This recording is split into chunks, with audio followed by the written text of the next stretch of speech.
और 7 का जो डिजिट है कुदरत को बहुत पसंद है। 7 का जो आंकड़ा है कमाल है। देखें जी, जमीन व आसमान 7, बर आजम यानी कॉन्टिनेंट्स कितने 7, समंदर कितने 7, ये जो रेनबो होती है उसमें रंग कितने हैं 7। अच्छा, इसके अलावा हफ्ते में दिन कितने हैं 7।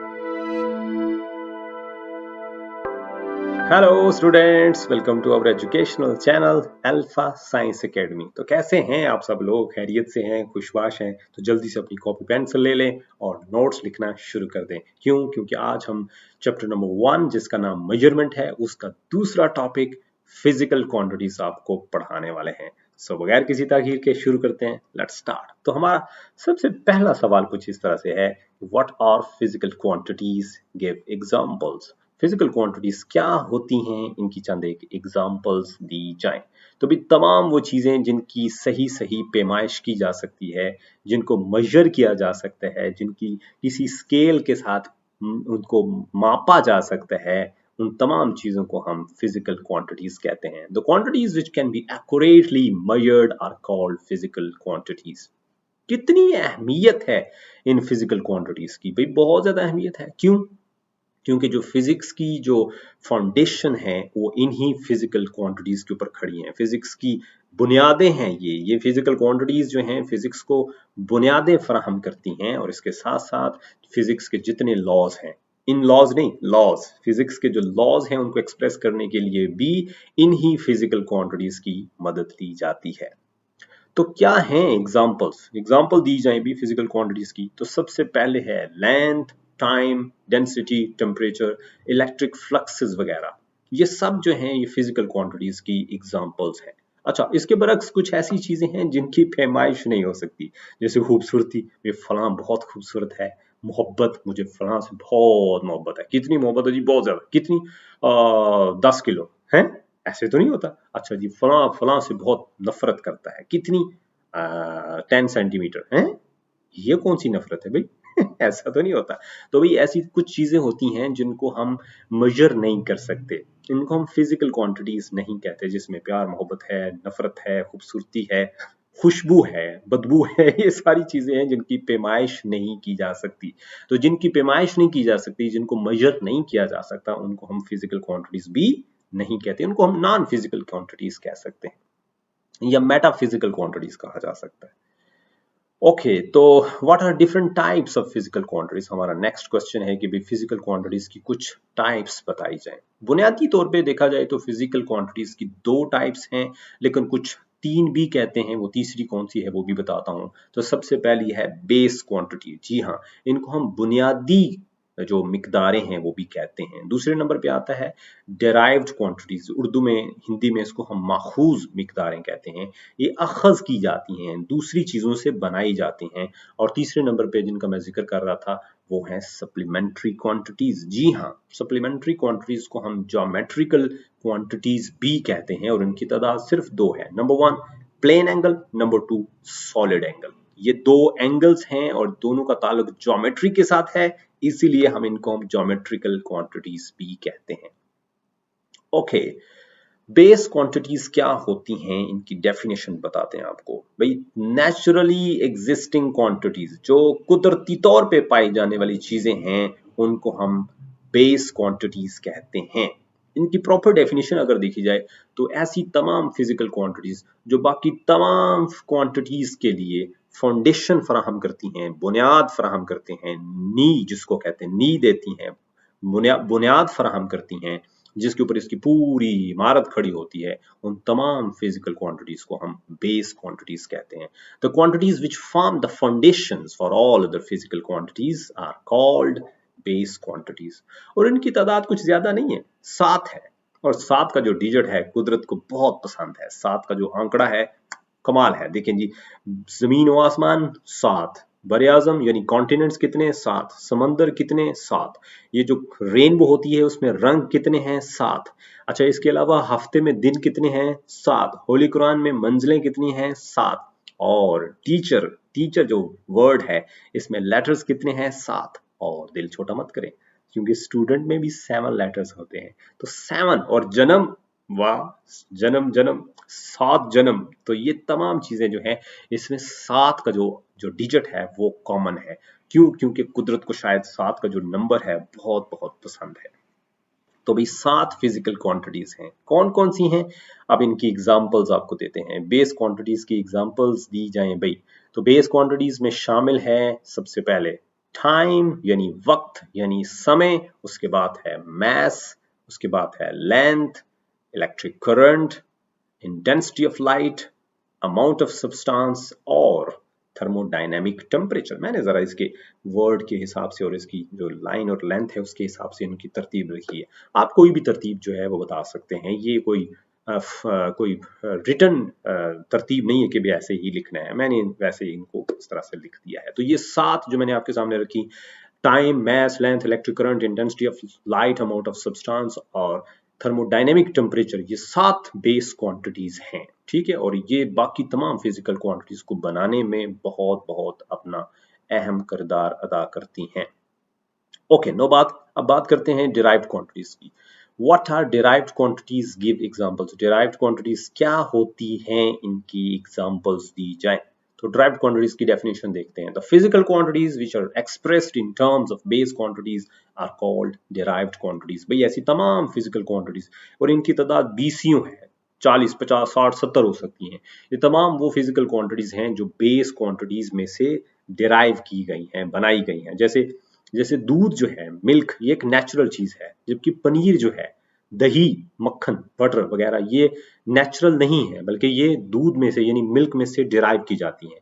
तो कुछ ऐसी चीजें हैं जो नेचुरली एग्जिस्ट करती हैं, और कुछ ऐसी चीजें हैं जिनको हम दूसरी चीजों से डिराइव करते हैं, बनाते हैं। तो ऐसी तमाम फिजिकल क्वांटिटीज को हम डिराइव्ड क्वांटिटीज कहते हैं। अमूमी तौर पर इनको बनाने के लिए हमें बेस क्वांटिटीज की ही जरूरत होती है, लेकिन कुछ जगहों पे हमें सप्लीमेंट्री क्वांटिटीज की भी जरूरत दरकार, मतलब उनको भी हमें लेना पड़ता है, और उसमें प्लेन एंगल और सॉलिड एंगल, जैसे मैंने पहले बताया, वो होती हैं।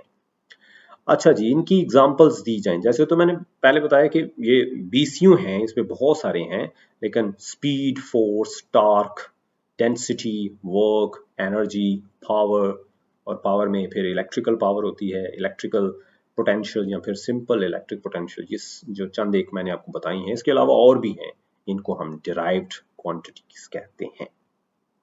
ओके, अगला हमारा सवाल है कि what steps are involved in the measurement of a base quantity. एक बेस क्वांटिटी को जब हम मेजर करते हैं, जब उसकी पैमाइश करते हैं, तो कौन कौन से स्टेप्स लिए जाते हैं, किन स्टेप्स में ये काम होता है। ठीक है भी, ये वो नाचने वाले स्टेप्स नहीं है, ये चीजों को मेजर करने वाले स्टेप्स हैं। So the measurement of base quantity. Base quantity की पैमाइश में 2 स्टेप्स इन्वॉल्व हैं। भाई 2 बस? ठीक है जी। वो क्या? जब आप दुकान पे जाते हो, मिसाल के तौर पे आप मोहल्ले की दुकान पे गए हो, चीनी, दाल, दलिया, आटा कुछ भी खरीदने, तो फर्ज किया हम 2 किलो आटा लेने जाते हैं, तो हम दुकान पे जाते हैं और अंकल को कहते हैं, भाई अंकल आटा चाहिए, तो वो हमसे पूछता है कितना? हम कहते हैं 2 किलो। कहता है बस? हम कहते हैं हाँ जी बस चाहिए 2 किलो। तो वो पहला काम क्या करेगा कि उसके पास जो एक टेबल पे वेट पड़े हुए हैं, उनमें से 1 kg के 2 वेट उठा ले, या फिर सिंपल एक 2 kg का वेट भी होता है, उसने उठाया और कहाँ रखा? तराजू में। तो ये लें जी 1 kg के 2 वेट उसने तराजू के स्केल के एक तरफ रख दिया। अब दूसरा काम क्या है? वो एक शॉपिंग बैग लेगा और जो आटे वाली बोरी है उसके पास जाकर उसमें आटा डालना शुरू कर देगा, या चीनी है, दाल है, दलिया है, कुछ भी है, जो भी आप लेने गए हो, उसने उस बैग में डाला और ला करके तराजू के दूसरे पलड़े में यहाँ उसने रख दिया। अब उसने क्या करना है? इसको बैलेंस करना है। यहाँ तो आपको बैलेंस नहीं दिख रहा, लेकिन उसको बैलेंस करना है। जो ही ये दोनों चीजें एक दूसरे के आमने सामने हो जाएंगी, दैट मीन्स के ये जो शॉपर है, ये जो बैग है, जो भी इसमें डाला हुआ है आपने, वो एग्जैक्टली कितना है? 2 kg। उठा करके अंकल हमारे हवाले कर देते हैं, ले भाई 2 किलो आटा लो, जाके रोटियां बनाओ और खाओ, खुद भी बनाओ, और अगर एक आध बढ़ गई तो हमें भी। फिर ये काम उसने 2 हिस्सों में किया। Number 1, the choice of a standard. एक स्टैंडर्ड पहले मुंतखब किया, चूज किया, और उसके बाद उस चीज को जिसको भी हमने मेजर करना था, आटा, दाल, दलिया, चीनी वगैरह, उसको स्टैंडर्ड के साथ कंपेयर किया, और उसके बाद उसने हमारे हवाले कर दिया, ये लो भाई ले जाओ। आगे चलते हैं। Ideal standard. तो क्वेश्चन ये है कि what are the characteristics of an ideal standard. एक आइडियल स्टैंडर्ड के कोई कैरेक्टरिस्टिक्स बताएं। कैरेक्टरिस्टिक्स से मुराद खूबियां होती हैं, खुसूसियात होती हैं, अच्छी बातें होती हैं। तो भाई जो characteristics of an ideal standard की जब हम बात करते हैं तो there are two principal characteristics of an ideal standard. जी हाँ, दो प्रिंसिपल करेक्टरिस्टिक्स हैं और उसमें पहला है इट इज एन एसेसिबल। ये सबकी पहुंच में होता है, जो चाहे मार्केट जाए और उसको खरीद करके ले आए, ये सबकी पहुंच में होता है। और number two, it is invariable, ये चेंज नहीं होता। जो मार्केट में जो ब्यूरो होती है, एक weights and measures, bureau of weights and measures ने एक जो पास किया होता है स्टैंडर्ड, उस वो चेंज नहीं होता। बेशक वो 100 साल पड़ा रहे, उसमें कोई चेंज नहीं आता। वो अलग बात है कि हम उसको चेंज कर लेते हैं। और आपने देखा होगा फ्रूट वाली रेडियो के ऊपर उन्होंने पूरे पत्थर रखे होते उठा करके, 1 किलो 2 किलो 5 किलो के वेट की जगह, या समटाइम्स वो पूरी ईंट ही उठा के रख लेते, या ईंट नहीं तो आधी ईंट जो है जिसको रोड़ा कहते हैं उठा करके उसने रखा होता है, ठीक है। या समटाइम ऐसा होता है कि वो अपनी स्केल को बैलेंस करने के लिए एक छोटा सा कपड़ा लेते हैं, उसमें छोटे छोटे कंकड़ डालते हैं और उसमें डाल करके कंकड़ उनको छोटी सी गिरा लगा के रख देते हैं। और उनसे पूछे नहीं ये कभी ये क्या है, तो कहते हैं यार ये बस तराजू को जो है उसको बैलेंस किया हुआ है। लेकिन उसकी फिजिक्स में उसके लिए एक खास नाम है और उसको हम पता क्या कहते हैं, करेक्शन फैक्टर। आगे चल के पढ़ाऊंगा जब हमें एरर्स और अनसर्टेनिटीज की बात करूंगा तो उसको हम करेक्शन फैक्टर का नाम देते हैं। तो फिर पता ये चला कि भी ये जो दोनों करेक्टरिस्टिक्स हैं, समटाइम्स ये इनको फुलफिल करना मुमकिन नहीं होता, इनकम्पैटिबल होता है ये दोनों रिक्वायरमेंट्स, और फिर एक कंप्रोमाइज करना पड़ता है इन बिटवीन दैम, राइट। आगे चलते हैं। तो क्या पढ़ा है, आप इसकी समरी आपके सामने रखते हैं। सबसे पहले हमने बात की फिजिकल क्वांटिटीज की। तो भाई तमाम वो चीजें जिनको डिफाइन किया जा सकता है, जिनकी पैमाइश की जा सकती है, उनको हम कहते हैं फिजिकल क्वांटिटीज। इनकी तादाद 2 या फिर 3 है। Number 1 base quantities, number 2 derived quantities और नंबर 3 सप्लीमेंट्री क्वांटिटीज। उसके बाद 7 जो नेचुरली एग्जिस्ट करने वाली क्वांटिटीज हैं उनको हम बेस क्वांटिटीज कहते हैं, और ये बाकी तमाम फिजिकल क्वांटिटीज के लिए फाउंडेशंस फराहम करती हैं, बुनियादें फराहम करती हैं। इसमें मास, लेंथ, टाइम, टेम्परेचर वगैरह शामिल हैं। उसके बाद हमने पढ़ा है कि भाई डिराइव्ड क्वांटिटीज ऐसी क्वांटिटीज को कहते हैं जिनको हम बेस क्वांटिटीज या फिर समटाइम्स सप्लीमेंट्री क्वांटिटीज को मिला करके बनाते हैं, और इसमें एरिया, स्पीड, डेंसिटी वगैरह शामिल हैं। और मेजरमेंट, जब हम किसी भी बेस क्वांटिटी की मेजरमेंट करते हैं तो 2 स्टेप्स में करते हैं। पहले में हम एक स्टैंडर्ड मुंतखब करते हैं और फिर उस स्टैंडर्ड के साथ उस चीज की मेजरमेंट करते हैं। और फिर एक आइडियल जो स्टैंडर्ड होता है उसकी 2 खूबियां होती हैं, एक कि वो एसेसिबल होता है और दूसरा वो इनवेरिएबल होता है। आज के लिए इतना ही। मैं हूं मोहम्मद आफ्ताब अहमद और आप देख रहे थे अपना प्यारा सा educational channel Alpha Science academy. अपने दोस्तों को बताएं और अपने जो फ्रेंड्स एंड फैमिली लोग हैं उनको बताएं कि हमारे यहाँ एक मुकम्मल फ्री ऑफ कॉस्ट जो कोर्स है वो शुरू हो चुका है। अपना फीडबैक जरूर दें, क्या अच्छा लगा क्या बुरा लगा जरूर बताया करें, उससे जरा हमें अगला जो लेक्चर होता है उसको ठीक करने में मदद मिलती है। मिलते हैं अगले लेक्चर में, तब तक के लिए गुड बाय।